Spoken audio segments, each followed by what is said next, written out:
S'il est un peu plus long que de coutume, incontestablement, le présent sujet le mérite. Mais commençons par le commencement.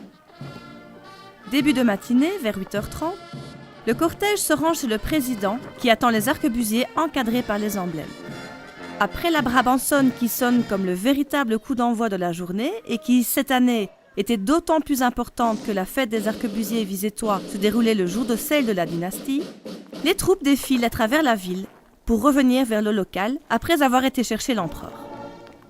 Cette année, les petites têtes blondes devaient se présenter à 9h15 au local afin d'être repris sur la photo d'ensemble des cadets. La relève des arquebusiers s'organise.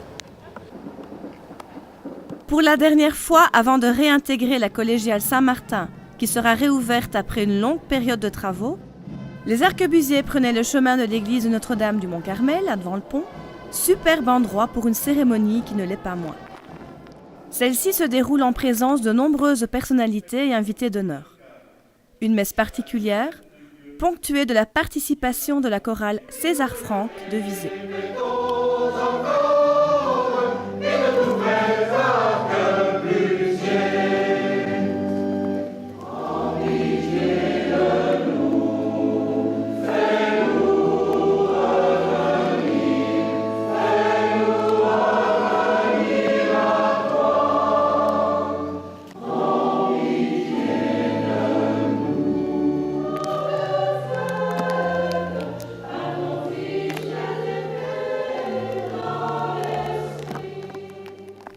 Vient alors le temps de la marche d'offrande, cérémonie dans la cérémonie qui est aussi l'un des moments forts de la journée.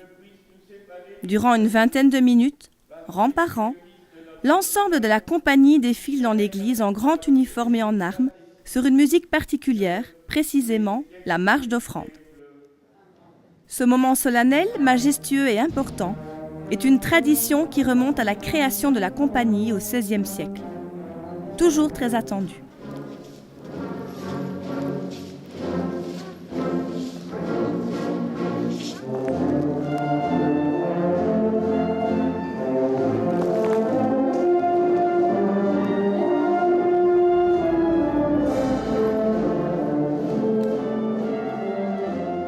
La messe tire doucement à sa fin, et alors que monsieur le doyen introduit l'Eucharistie, les membres de la chorale César Franck délectent l'assemblée de l'excellence de ses interprétations, dont le fameux chant du drapeau, repris en chœur par l'assemblée.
Doucement, la cérémonie arrive à son terme.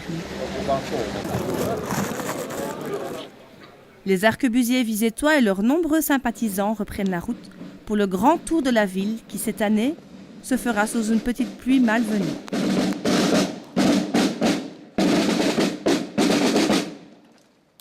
C'est aussi le moment qui verra la compagnie traverser le pont de Visé pour la dernière fois, puisque dès 2010, ce chemin ne sera plus emprunté.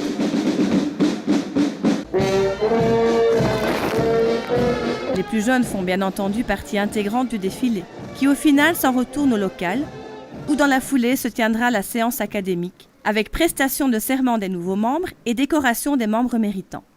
Mais cela, c'est une autre histoire de cette journée de la fête d'hiver des anciens arquebusiers de Visé, que nous vous proposons de suivre dans notre prochain épisode.